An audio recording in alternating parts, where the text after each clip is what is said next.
শুভ দুপুর বন্ধুরা, আমি টিঙ্কু। আমার এই ছোট্ট সংসারে আপনাদের স্বাগত জানাই। আবারও চলে আসলাম নতুন একটা লাঞ্চ মেনু ভিডিও নিয়ে। করে নিয়ে আজকে আমি লাঞ্চে কি কি করেছি।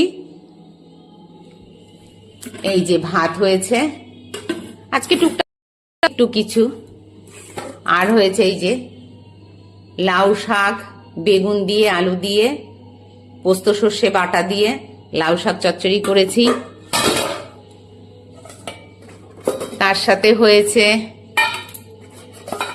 একটু সজনে ফুলের ভাজা, বেগুন বড়া করলে আমার হাজবেন্ড খাবে না, সেই জন্য সজনে ফুল একটু বেগুন দিয়ে আলু দিয়ে ভেজেছি। আর আজকে করেছি কাতলা মাছের ঝাল।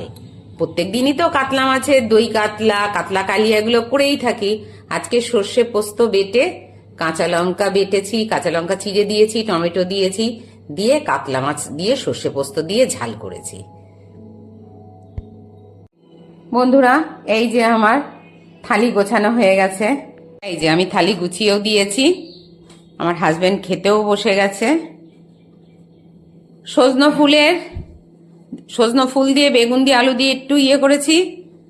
লাউ শাক আছে, কাতলা মাছের ঝাল। হ্যাঁ হ্যাঁ, পোস্ত দিয়েছি। কাতলা মাছের ঝাল আছে।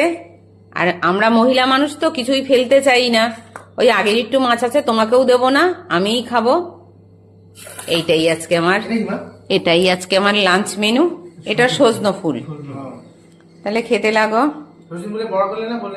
বাবা বড়া তেলে ভাজা জিনিস বাবা খাবে না, সেই জন্য সজনে ফুলের করেছি। বাবা সজনে ফুলের যা ছিঁড়ি। আচ্ছা তাহলে খাও। কেমন হয়েছে লাউ শাক? খুব ভালো হয়েছে। ওই লাউ শাকটা পোস্ত দিয়েই ভালো লাগে। খাও লাউ শাক দিয়ে।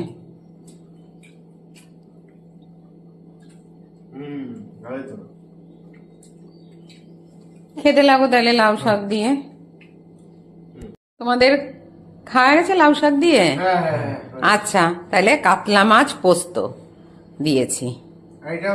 তোমারটা হচ্ছে আগের দিনের যে মাছটা ছিল সেটা তোমাকে দিয়েছে, ওটা বাবাকে দেবো না, বুঝেছো? তারপরে তুমি কাতলা মাছ খেও। আচ্ছা, তুমি ভাতটা মাখতে লাগো। কাতলা মাছ দিয়ে ভাতটা হ্যাঁ হ্যাঁ, পোস্ত দিয়ে কাতলা মাছ করেছি। দীপ এটা একটু একপাশে টেনে নে। হ্যাঁ, একপাশে টেনে নে। কাঁচা লঙ্কা বাটা, টমেটো। তাহলে ঝোলটা ভালো হয়েছে? আচ্ছা, তুইও খাবি? খাও তাইলে।